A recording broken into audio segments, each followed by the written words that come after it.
Another episode of To the Woods. I believe this is episode number 6. I'm never very good at remember numbers, Roger, but I think this is episode number 6. And tonight we've got Roger Lewis. Roger Lewis is here in Nova Scotia.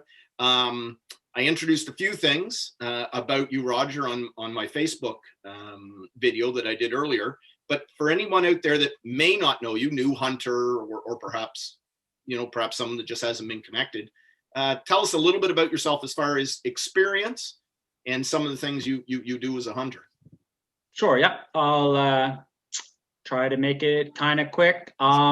Real quick. When bow hunting got really popular in Nova Scotia, and for me, I wasn't always super interested in it. And then there was talk of the actually it was late and then early season for archery hunters. Well, quite simply put, there was just no way there was going to be a season, and I wasn't going to be a part of it. So I bought a bow, and that's when I got into it, when a lot of people did, and just went from there. The bow I ordered from like a mail order place didn't really well, it kind of, but it was super heavy. It was like 75 pounds or something like that. It was just a beast to shoot. But anyways, we eventually shot a deer with it, and then I was hooked. And then the following year, I got a little bit better bow. And to just go through some years, we found the odd animal, shot a few animals with it. So it grew to the point where I was still working then. I was taking my vacations in bow season instead of rifle season. And then it got so that even when rifle season rolled around, I just always took the bow. Yeah. And it was pretty serious 20 years. That's all I used. I mean, I sold most of my rifles. I did keep one. And for whatever reason, maybe it's a turning 60 thing, and you've got more hunts behind you than you do in front of you. The last couple of years, I have taken out the rifle again, very, very, like mostly for specific hunts and stuff like that. And I don't know what it is. I don't need to kill everything every time, but it just was like, you know what? I've got just one too many unused tags, right? So I have gotten back into the rifle a tiny little bit, and it's fun, but bow hunting is always going to be where my heart is, sure. Yeah. And so for a lot of guys that may not be 100% aware, and I think I said it correct earlier, you started some years ago, and you'll be able to tell me, the BEA, the Bears East Adventures. Is that correct? I got the acronym correct? Yeah. So that was an online forum, right? Is that how that started? Yep, that's exactly how that started. And it grew to be fairly big. I mean, like several 4,000 or 5,000 members. We had outfitters donating like hunts, that we had contests going on. Also through that, we at one point, and I'm going to say it was called the Make-A-Wish program, but it wasn't that entity. Quite nicely put is the Make-A-Wish program, unless it's changed, this was a long time ago, but through that group, they were very good to us, but they just don't do hunts. So it's just for political, whatever reasons, they just kind of shy away from it. But they're not opposed to it, so they kind of wean those off, like kind of silent. I don't even know if it's silently, but they make sure if a kid's, that's his. Not every kid wants to go see the Stanley Cup or whatever. If that's a kid, they put it in. So through that group, we hosted a young hunter. He was 16, and he came up bear hunting. He had don't know the proper term, essentially a brain tumor that was cancerous. But it's just the best kind of kid you ever want to meet at the camp. He was the first one up from the dinner table to do the dishes and stuff like that. And then through that forum, that's where I'm going. Yep. We had camo companies donate all kinds of clothing, boots. We had the local folks around here just came through like phenomenally. Had bow and arrows, and I'm always a little bit leery to say some names because I know for a shooting I'm going to forget somebody, but the bow was just gorgeous. and it was made from apple. And Mark Hamilton made that up in Brookfield, and he makes a pretty mean bow. Sheldon Ryan donated the arrows and made a quiver. There was a couple fellas from down Bear River way. They brought a video, like a Sony Handycam or something like that, so we could record it. Camel companies came through, boot company came through.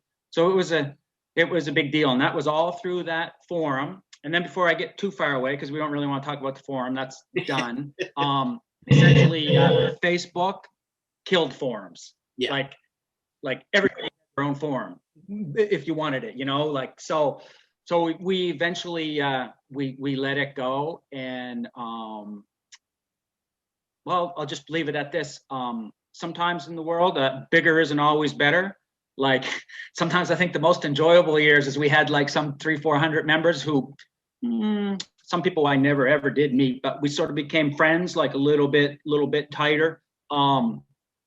When you get several thousands of people, well, you get several thousands ideas how this should be, or you shouldn't say this. And so bigger isn't always better. I thought it was. Like I thought it couldn't be big enough. I was spending money on advertising and stuff, and it was a good deal. There's and I hate naming names, but there was a few hunters that have said to me since that, were like big buck hunters in this province, who you would know. Yep.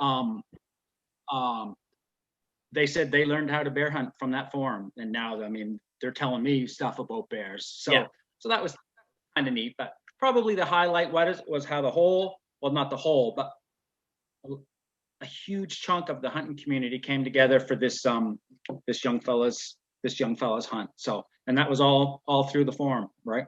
That's I didn't know that story. I hadn't heard that before. So that's so it was a bear hunt that he went on. How long have you been hunting bear now, Roger? When was your first bear hunt? Like 1989. 1989. I was just started baiting, and I sometimes get my years mixed up, but I know it was 1989. And I was lugging meat and stuff. I was getting meat, and I was lugging that out into the woods, and I'll just never forget it. It was like up until that point in my life, I could probably count on this hand how many bears I had seen. Yeah. Never up close. It was usually like driving down a country road and one would just dart across the road or whatever. Or I'd see some tracks and I went in there one day and geez, the barrel was tipped over, right? Right. And there was all kinds of bear scat around and not a lick of meat left, right? And it was like, holy, I knew there was bears, but it was still like, it's like winning the lotto. Like, you could win the lotto, but if you get that $6 million ticket, you're like, oh my Lord, I didn't know, right? So anyways, that was fine. So come along. It was long enough ago that, and I've said this before, I've generally had very good luck with all DNR field staff I've met in the woods. No grievances against them or whatever. They've treated me well, like if we had interactions, it was professional, pleasant, but like I went to register my bear bait August 1st. You had to do it August 1st back then. And that's right. I said, yeah, I'd like to register my bear bait. And they're like, bear bait?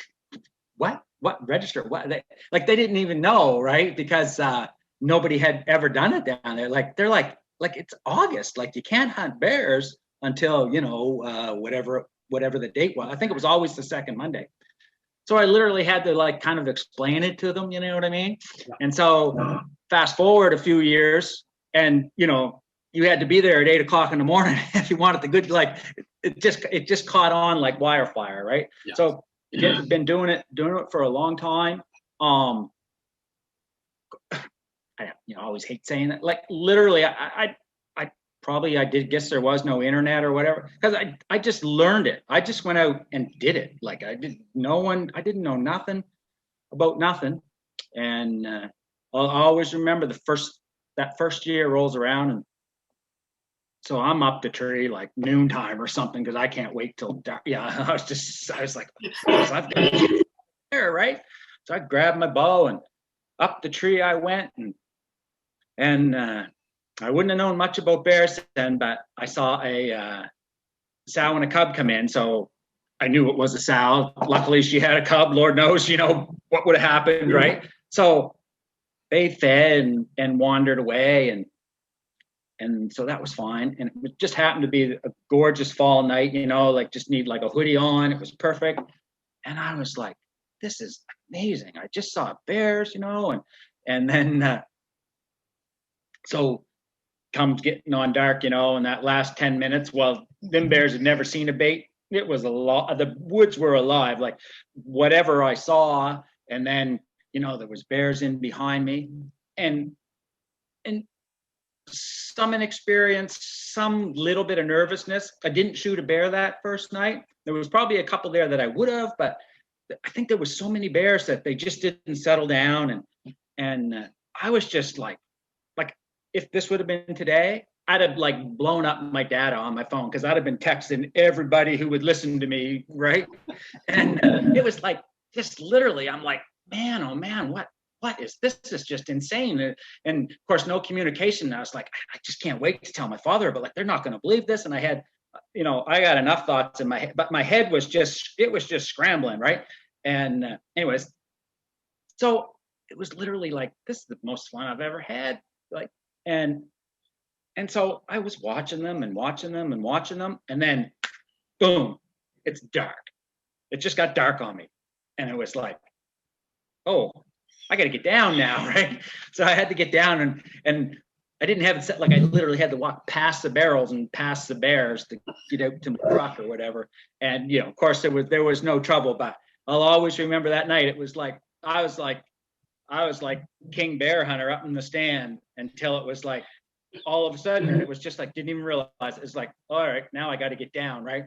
So like a lot of times, like, and it was farther in than I would normally put them. And so like when I hit the little landing of the logging road, where not far from where I'd park my truck and walk in, of course, it was a little bit lighter out in the logging road. And quite literally, I hit the logging road, and it was like, like, I don't think I took a breath from the tree stand out to the road, right? So that was my first night hunting that year. Didn't even know it. Well, except that I did know it was big. Killed a whopper, like just a monstrous bear. And so then at some bands meetings, there was a few people that did it, not down where I hunted, but like Phil Nelson, I think, had been doing it longer than I had. And he was one person. It was at a band's meeting. And I, of course, brought the actual pictures, like the photographs or whatever, right? And someone like, oh, that's a huge bear. It's like, oh, how long were you hunting? And I was like, oh, day and a half or whatever, right? So in my own, instantly I thought I was an expert or whatever, right? So it just enthused me more. Like, success breeds a little bit of, it shouldn't, but it did. So next year I was ready, and we just advanced to the point where, and there was some serious bear hunting down there. And there still is bear. There's probably more bears. How would I put it? I think and this is all just what I've observed, and I certainly don't go a lot. I go like 3-4 places, or that, or they'd never seen bait before. Yes, these bears it was insane, right? I think there was I think nowadays there's more bears, more places in Nova Scotia. Okay. But I don't think there was more bears there now than there was, if you know what I mean. I think bears have grown basically across the province, right? But down there, it was just, you would never know that till you put a bait out. But it was thick with them. So anyways, it got so that, we were killing bears like first day. Like August 1st, I'd be at DNR, and I'd baited all through those 6 weeks. And then first evening, I'd kill a bear. And I was just shooting bears. They weren't all like big old bears or anything. And because we had no trail camera, so you didn't really know what was on the bait or whatever.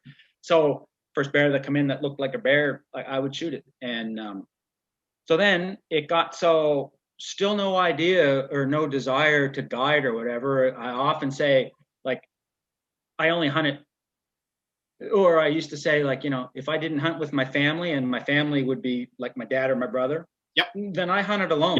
I didn't group hunt. I just, like, those are the two people I hunted with, right? Now there was always some rabbit hunting and stuff, but essentially, so anyways, for whatever reason, my father and my brother just wouldn't shoot a bear.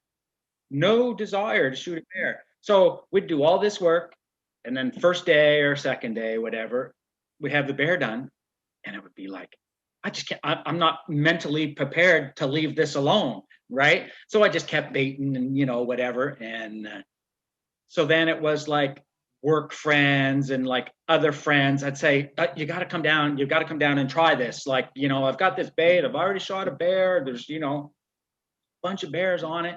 So we did that for a whole bunch of years. And then, this might say something about me, but eventually they would be like, they would kind of go and do their own thing, right? Probably because they were sick of hearing me or whatever, right? But they would just branch off and do their own thing. So then I was almost in the predicament again, like, and I'm kind of cautious who I hunt with. Like, there's lots of people who would come, but I just wanted people who, if I was doing all the work, and I don't know if that's even a good way to put it, but I wanted someone who'd appreciate it. Like, I knew some people that were hardcore deer hunters.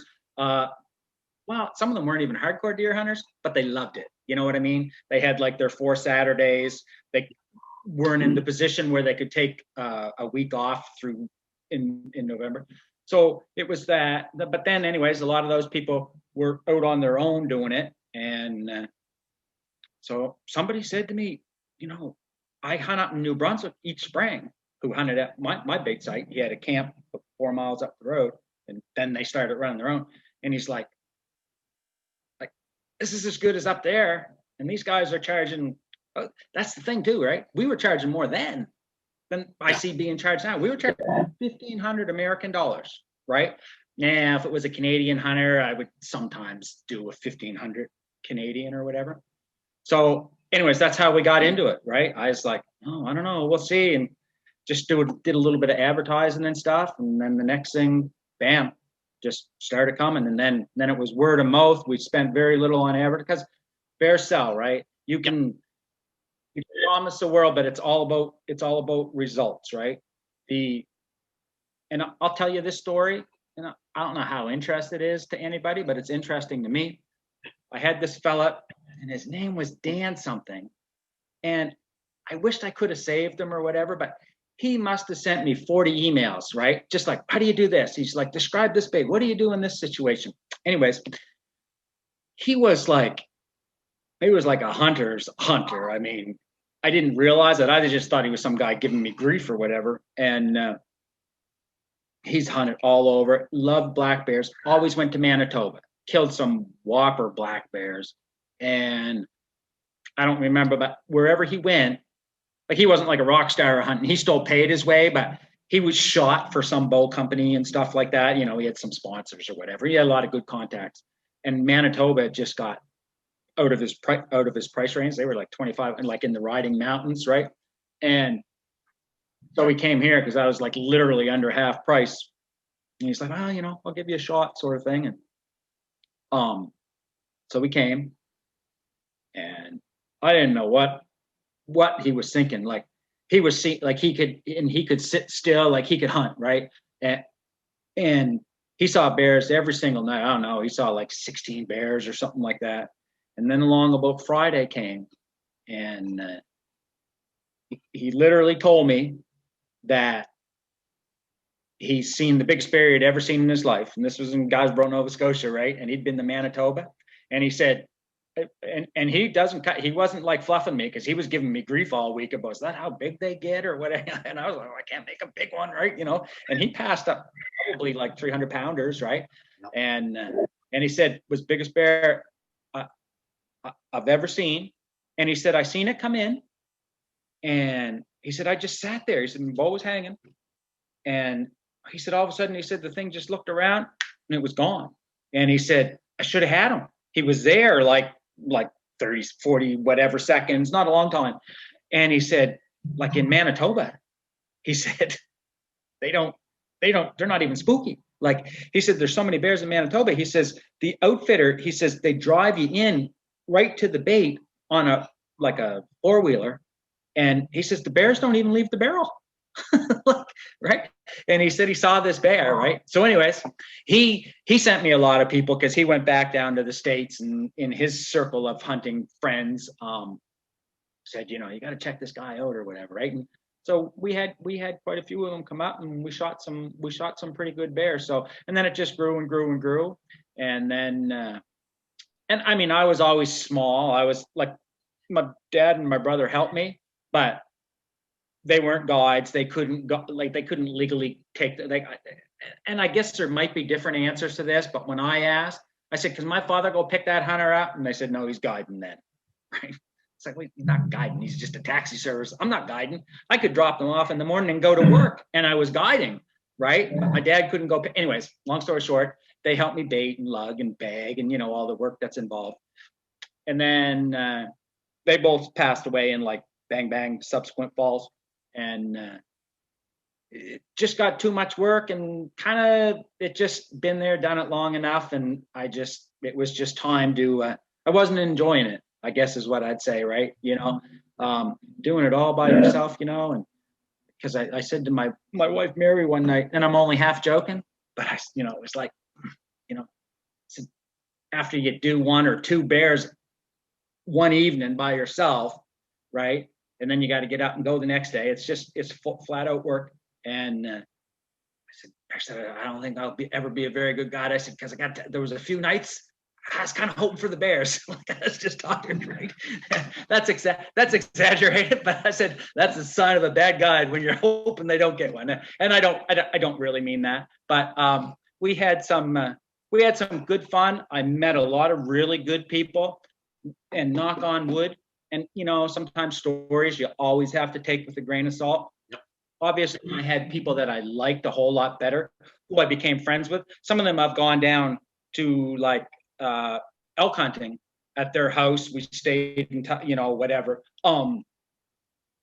But I never had like a problem hunter. Like, they were all pretty good, right? I don't know. You can cut me off because this was a long time ago. But so I won't even tell the story. I'll just tell you this: I've learned when I guide bow hunters, I count their arrows. I guarantee you, when I take a bow hunter into the stand, I count his arrows, right? Because not everybody's truthful, right? Yeah, I do count their arrows. Things I found like later, right? It's like whatever. Yeah. Anyways, well, most that happens. It does happen, right? Yeah. So that's where we went with that. And then I still continued to hunt even after I wasn't. I just can't leave them alone, right? There was years I didn't even want to shoot a bear, but I still baited, right? I in all those since '89 or whatever, there might have been 3 years I didn't put a bait out, right? And 2 of them years were the falls that my father and brother died. Just wasn't into it, right? No, you know what? I lie. The year my brother died, I did go. I just needed to go. And it hadn't been baited in like 3 weeks, and I shot a bear, right? Just whatever. So there was still 3 years I didn't bait, and one was just a couple years ago. I just took a break from it and then started baiting again, right? So that was that for my little thing. And then some 3 years ago or whatever, I started guiding for some spring bear up in New Brunswick, and that's a whole lot of fun when you're because everything, even if it's small, there's a certain real responsibility. It's like, oh, is the person going to like the food? Is the person going to like the lodging? Is he going to like me? Whatever, right? So working for an outfit, like, is the check going to clear? Which very seldom is a problem, but like, all I had to do was hunt bears and get paid for it. It was like, I've died and gone to Kentucky. Like, this is fantastic. I don't deal with the 50 emails and tire kickers, which is all part of the game, not a complaint. But I just show up and then lug bait for like 4 weeks and then hunt for 4 weeks, right? So that's great. Yeah, I find that's part of. I get asked, "Am I ever going to guide?" Because I enjoy the lugging. I enjoy finding the bears. I enjoy the going out to the woods every day. Trail cameras are obviously a wonderful piece of the equation now that kind of keeps you motivated, of course. Yeah. But knowing that even just having the logs pulled and the barrow tipped over, I'm sure back in the day was more than enough to kind of get your juices flowing. But running a business is running a business, and hunting is hunting. Different. You're now getting paid to do what it is that most hunters enjoy, if they enjoy bear hunting, to do. And the headaches are somebody else's. Different. That sounds excellent. Good. I love Yeah, it. it was great. Yeah. So it was great. You know, it. As a shout out to you know, who are you? Who you know? I know, but who are you working for up in? North Shore Guide Services, and it's in northern New Brunswick. They do moose and bear, right? And they should do geese, because the geese up there in the fall. Wow. Thousands of them. I don't know how you get, you know, I don't know if you got permission for the fields or whatever, but tremendous amount of geese. And moose, just phenomenal. Like, it's like deer around here. Like when we go baiting and run our baits, if we don't see a few moose, there's something wrong. Especially like when you pick hunters up driving out at night, right? Yeah, they run I mean, there's lots of good camps, but then there's lots of so-so camps too, right? They run a really tight camp. I've said this before, but I kind of think it's worth repeating. And this isn't no slight, because I ran a part-time business, right? But you know, you can't run a business part-time, especially when you're dealing with like 20 hunters or whatever, because that's a lot of baits, right? Like if you only have one bait per hunter, that's pushing it, right? That's really pushing it. 2 is nice, but that would mean 40 baits. But you know, it's hard to run like a full-time business with part-time hours. It truly is. There was 2 of us hired, and we just went, like some days were like 18 hours, because we did a fair amount. And interestingly, I guess we did a lot of morning hunts up there. Oh. And we tagged out like 50% of our bears were in the morning. Wow. Yep. Yeah, but it's light at like 4:30 in the morning up there, so you don't Right. get home and it's not dark till about 10:30, right? Yeah.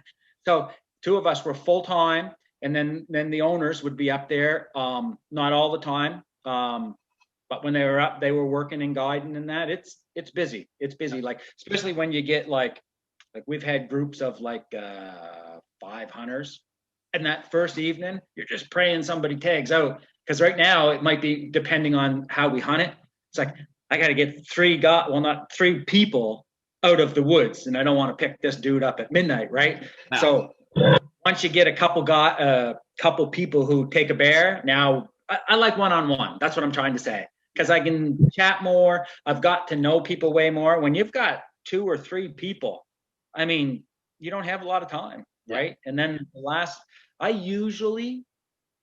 I don't know if I'm a good judge or not, but I usually kind of pick the most experienced, who I feel is the most experienced, who will be the calmest, and I always take them aside. I never do it in front of the other guys. And I'll just say, I've got to get 2 or 3 of you, and you're a long ways apart. Like, are you okay sitting in the woods, right?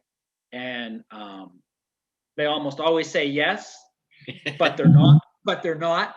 I've right. They are not, right? So one-on-one works really good. I never got that many. Like I never had 20 hunters at my camp in a season, right? That'd be like 5 seasons, you know. But up there would rerun some hunters through. But I always one little thing that helped us out there. Now, if the person has a bow, I really wouldn't know, but we tell them not to, and we have texting capabilities. There's pretty good cell range up there, cell coverage up there,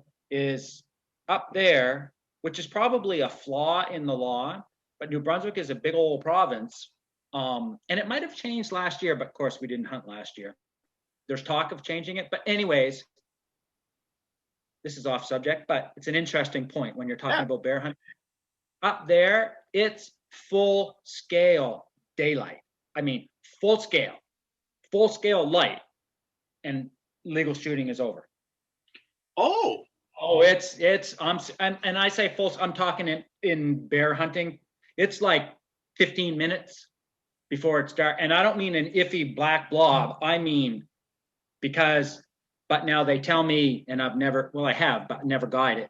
Like in the southern part of the province, it's dark, right? Like even Nova Scotia, we have different sunset times or whatever, which correspond with our, like, how does it work? You can hunt later in, say, Yarmouth than you could Cape Breton, or vice versa. Vice versa, yeah. Right? Like one will be like 7:50 and one will be maybe 8:02 or something, right? Well, up there, they only have one. They kind of split the middle. So anyways, off subject, but that gives me those 10 or 15 minutes that the last person being picked up is not sitting in the dark, right? I'm just praying that they don't shoot, right? Yeah. Right. I don't think we have or not, right? Right. So this is going to lead me into, so I'm going to ask you a question, but I think we'll probably cut this. We're going to do a two-piecer. Sure. We've run about half an hour, and that's perfect because this is going to lead right into the second one. And this wasn't entirely how I thought it was going to go, but this is good because I'm never is with me. It's this is the way it's supposed to be. So I'm going to say, because do you guide up there both in the fall and the spring for bear? Because what I want to talk about in the second part 2 of episode 6 is I want to talk about a spring bear hunt and some of the reasons you and I can go back and forth on, why it's important, maybe why it hasn't happened here in Nova Scotia. But do you guide both fall and spring up there for bear? You know what, Trev? I never have a simple answer. The answer is kind of yes and no. So like I said, there's 2 full-time guides, myself and Randall. Right. And shout out to Randall because he's like a guide's guide. Yep. Simply because like people think sometimes being a guide is knowing about your critter, which that's true, of course, right? Yep. But and this has happened. Like when we're coming out of the woods and the wheel falls off the 4-wheeler, or it just won't start, or something about your truck or whatever, Randall can fix it. Like, I'm like, I don't know, we better start walking. Like, so he's all around, like, like if you were lost in the woods and you needed like me or Randall to start a fire and save our lives, pick Randall like every time. Right. So anyways, shout out to Randall, but I forget where I was going with that. So spring bear hunts are sold out like literally a year or 2 in advance, right? Full 20 hunters, sometimes more. But there's another thing. The season's super long in New Brunswick. I couldn't tell you the exact, but it's literally open a month before we can hunt. We only hunt the month of June because there's like 4 feet of snow. Yeah. Like in June, we can't get in the woods up there, right? So we lose a month of the season. So we're limited to 20 hunters. But so fall bear hunts are just harder to sell because, it's a lot of other hunting seasons are undergo. So they do hunt up there.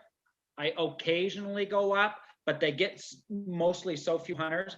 And Randall, who lives kind of just up the road, he handles it, right? If they get a group and he needs a second guide, I'll go up and give them a hand or whatever. But for the amount they get, Randall can do it. So they do it.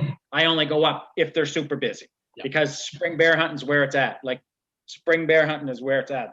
There's no question. This is perfect. So this is where we're gonna spill over into part 2. That's the lead up. This is the when you said it's the fall bear hunts are hard to sell.